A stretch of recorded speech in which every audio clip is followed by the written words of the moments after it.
আসসালামু আলাইকুম। আমি ডাক্তার মঞ্জুর মোর্শেদ, একজন board certified cardiologist, new York city থেকে বলছি। আপনি কি জানেন, নারীদের হরমোনের ভারসাম্য এটা যদি হারিয়ে যায়, এতে মানসিক বা মাসিক সমস্যা শুধু নয়, এটি হার্টের জন্য বড় সতর্ক সংকেত হতে পারে। হ্যাঁ, আজ আমি বলবো কোন হরমোন হার্টকে প্রভাবিত করে, হরমোন কম বা বেশি হলে কি ঝুঁকি থাকে, কিভাবে সতর্ক থাকা যায়। হরমোন এবং হার্টের মধ্যে একটা গোপন সম্পর্ক আছে। নারীদের প্রধান হরমোন যেটি এস্ট্রোজেন, সেটি রক্তনালীকে রক্ষা করে, ব্যাড কোলেস্টেরল এলডিএল কে কমায়, গুড কোলেস্টেরল এইচডিএল কে বাড়ায়। নারীদের প্রজেস্টেরন রক্তচাপ এবং শরীরের অন্যান্য অংশের ভারসাম্য নিয়ন্ত্রণ করে। থাইরয়েড হরমোন মেটাবলিজম ঠিক রাখে। এইসব হরমোনের যদি ভারসাম্য হারিয়ে যায়, তখন রক্তচাপ বেড়ে যাওয়ার সম্ভাবনা থাকে, রক্তে চর্বি বা শর্করা বাড়ার সম্ভাবনা থাকে এবং হার্টের রোগের ঝুঁকি অনেক বৃদ্ধি পায়।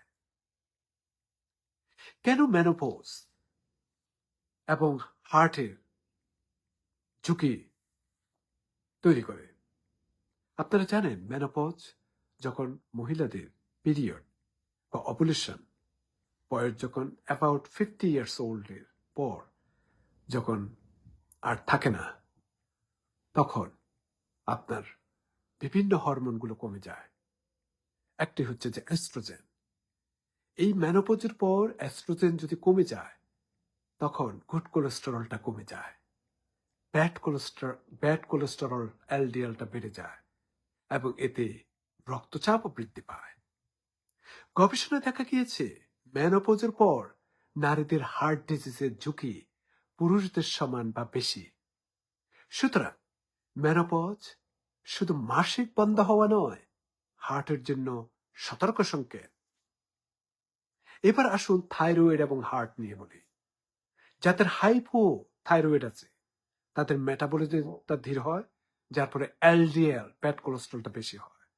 যাদের হাইপার থাইরয়েড আছে, তাদের রক্তচাপ বৃদ্ধি পায়, অ্যারিথমিয়া হয়, পালপিটেশন বৃদ্ধি হয় এবং দুটোই হার্ট ডিজিজের সাথে সম্পৃক্ত। এছাড়া স্ট্রেস হরমোন যেটা কর্টিসল, এটি যদি দীর্ঘদিন বেশি থাকে, তখন রক্তচাপ বেড়ে যায়, ধমনীর ক্ষতি হয় এবং হার্ট অ্যাটাকের ঝুঁকি বেশি হয়। যাদের পিসিওএস আছে, polycystic ovarian disease, insulin resistance হয়, তাদের বেলি ফ্যাট বৃদ্ধি পায় এবং হার্টের ঝুঁকিটা অনেক বেড়ে যায়। তো সুতরাং অনিয়মিত মাসিক বা হরমোনের সমস্যা হলে, হঠাৎ ওজন বৃদ্ধি পেলে কিংবা বেলি ফ্যাট তলপেটের চর্বিটা বেড়ে গেলে, আপনার যদি ক্লান্তি লেগে থাকে, রাগ হয়ে থাকে, মানসিক চাপটা বেড়ে যায়, উচ্চ রক্তচাপ যদি হয়, কোলেস্ট্রল যদি বৃদ্ধি পায়, এগুলি কিন্তু খুবই সতর্কতার সাথে দেখতে হবে।